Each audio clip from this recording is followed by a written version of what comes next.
आउं तव्हांजी होस्ट सिराज पई ॻाल्हायां।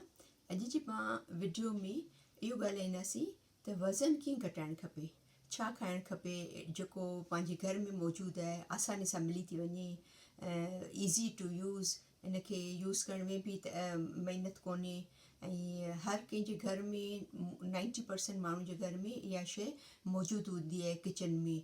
त उनखे कीअं इस्तेमालु कजे जेको पंहिंजो वज़न घटि थिए। त अॼु पाण ॻाल्हाईंदासीं तुखमरिया, जंहिंखे तुखमरिया चवंदा आहिनि माण्हू, की तुखुमबाला चवंदा आहिनि के माण्हू, इंग्लिश में इनखे बेसल सीड चवंदा आहिनि। त जेके नंढड़ा बिल्कुलु ब्लैक कलर जा सीड्स हूंदा आहिनि ऐं उनजो बिल्कुलु ईज़ी तरीक़ो आहे जंहिंजे बारे में पाण ॻाल्हाईंदासीं त इहे कीअं इस्तेमालु कया वञनि।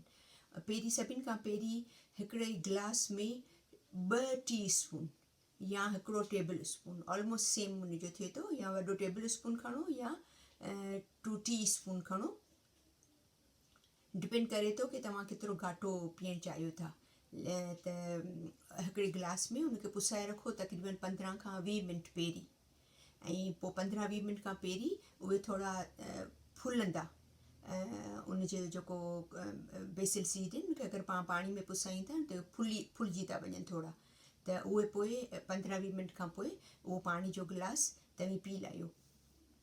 उन में तमामु सुठो हिकिड़ो प्रोटीन बि हुजे थो ऐं तमामु सुठो फाइबर हुजे थो। फाइबर जंहिंखे पाण रेशो चऊं था, जेको पाण खे इहो फील कराए थो की पंहिंजो पेट भरियलु आहे, पाणखे बुख नथो लॻे इलाही जल्दी। अगरि पाण हिकिड़ो पाणी जो गिलास पी लाहींदासीं इहो तुखमरे जो या तुखुमबाला जो, त पाणखे फील थींदो की पाण फुल आहियूं, पंहिंजो पेट भरियलु आहे, बार बार पाणखे बुख कोन लॻाईंदो।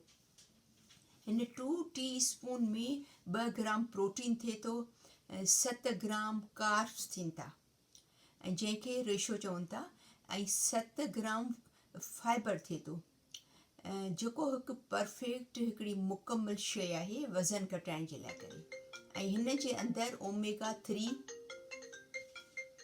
जेको मच्छी जो तेल हूंदो आहे, उन में मच्छी तेल में जेको ओमेगा 3 हूंदो आहे, जेको तेल हूंदो आहे, उहो बि हिन में मौजूदु हूंदो आहे।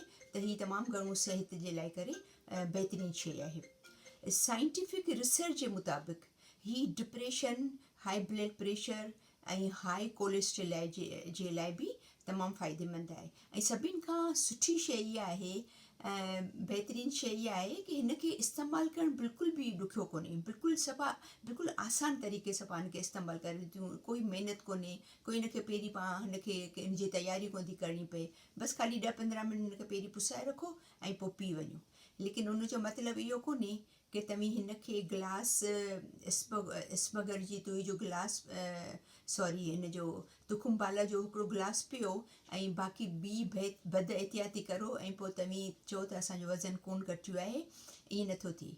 तव्हीं ॿिए शइ में बि एहतियात करो, खाधे पीते में बि, ऐं पोइ हिन तुखुमबाला खे बि पियो, त तव्हीं हुनजो ॾिसंदा फ़ाइदो 15-20 ॾींहंनि खां पोइ, हिकिड़े महीने खां पोइ, की वाक़ई तव्हां फ़ाइदो ॾिसंदा त असांजो वज़न जेको आहे उहो घटिजे थो ऐं कंट्रोल में अचे थो। हिन जा ॿिया बि तमामु घणा फ़ाइदा आहिनि तुखुमबाला जा, बेसल सीड्स जा। त पाण इन जे बारे में पाण ॿी वीडियो में ॻाल्हाईंदासीं।